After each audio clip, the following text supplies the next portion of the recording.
Basic সরকার শেখ হাসিনা পালিয়ে গেছে, তার যদি ফাঁসি হতো তাও সাধারণ মানুষের কলঙ্ক মুক্ত হতো, কিন্তু তার এমনই মৃত্যু আল্লাহ পাক দিয়েছে সারা জীবন তার মৃত্যু নিয়ে চলতেই হবে। মৃত্যু নিয়ে চলা যে কত বড় একটা ভয়ঙ্কর, এটা আল্লাহ পাক ছাড়া আর কেউই দেখাইতে পারে না। বর্তমান দেশ এখন স্বাধীনের পথে আছে।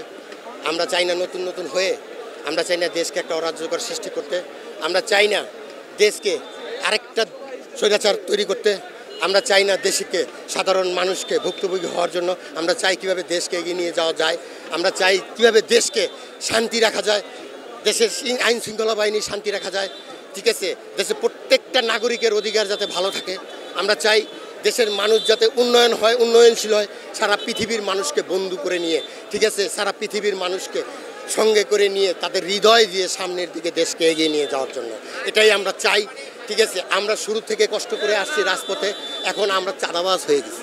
চাঁদাবাজের যে চাঁদাবাজ হয়েছে এই দেশে স্বৈরাচার শেখ হাসিনা, তার গোষ্ঠী, কিছু একটা স্বৈরাচার, কিছু একটা নৈরাজ্য, কিছু একটা খারাপ লোক আছে বাংলাদেশের ভিতরে, যা তাদের পেট, তাদের স্বার্থকের জন্য এই দুনিয়াতে সব কিছু করতে পারে। একটা মানুষের জীবন চলে গেলে তারা মনে মনে হাসতে পারে, কিন্তু সাধারণ মানুষের কাছে তার চোখের পানি ফালাইতে পারে। এটা হলো তার অভ্যাস, তাদের জন্মগত অভ্যাস। কিন্তু আমি বলতে চাই, এদেশের মানুষ যাতে দেশকে সামনের দিকে এগিয়ে নিয়ে যায়, সমস্ত প্রশাসনকে নিয়ে, ঠিক আছে, সমস্ত আইন শৃঙ্খলা বাহিনীকে নিয়ে এই দেশকে যাতে সামনের দিকে এগিয়ে নিয়ে যায়। এখন আমরা একটার পর একটা ইস্যু দেখছি, একে ওকে কাটাকাটি ছিটাছিটি হচ্ছে। কেন? দীর্ঘদিন আপনি আমার সাথে ছিলেন, আপনি কি এর ভাগী না? অবশ্যই তো ভাগী।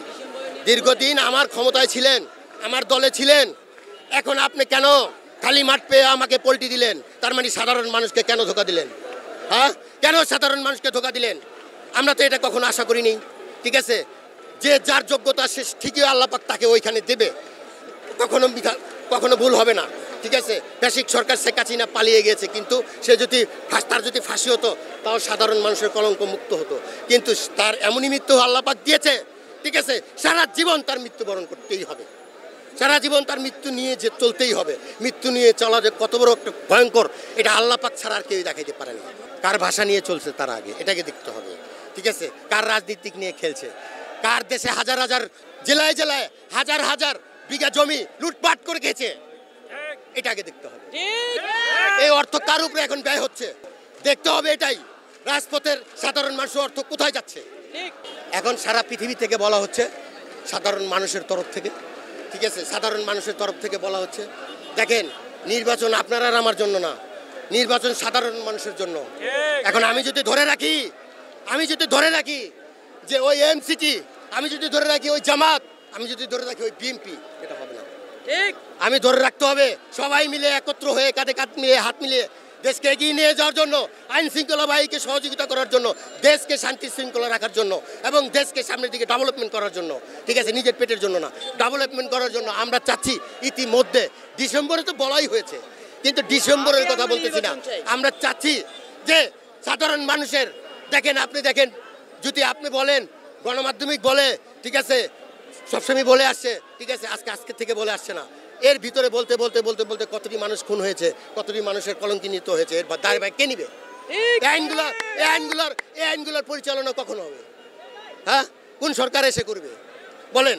সরকার একটা নির্ধারিত থাকলে তাকে বলা যায়, তাকে ধরা যায়, তাকে লিস্ট রাখা যায়, কিন্তু অন্তর্বর্তী সরকার একটা সাধারণ মানুষের সরকার, তাকে কিভাবে ধরবে? এখন তাকে না ধরে এখন কি করতেছে? আইন শৃঙ্খলা বাহিনীকে ধরতেছে। কেন? আইন শৃঙ্খলা বাহিনীকে আপনার গভর্নমেন্টের বাসায় গিয়ে খোঁটা দিছে? আপনি আগাম কোশ্চেন থেকেই খোঁটা দিছে। ঠিক আছে, এখন বলেন যে আগে যারা শোনেন এক তরফে, মানে আজকে ঘুমের থেকে উঠে কালকেই দেখবো না গাছে ফল হচ্ছে, এখন আমি গাছ বুনছি, সময় লাগবে, এক যুগের জায়গায় 3 যুগ পরেও হতে পারে, ফল হতেই হবে ফল।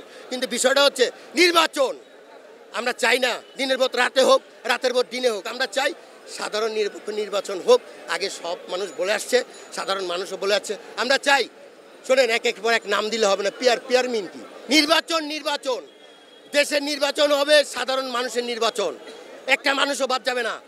দেশে সাধারণ মানুষের নির্বাচন হবে, নির্বাচনে যারা জয়যুক্ত করবে, ঠিক আছে, সেই দেশ চালাবে সামনের দিকে, সবাই তাকে এগিয়ে নিয়ে যাবে।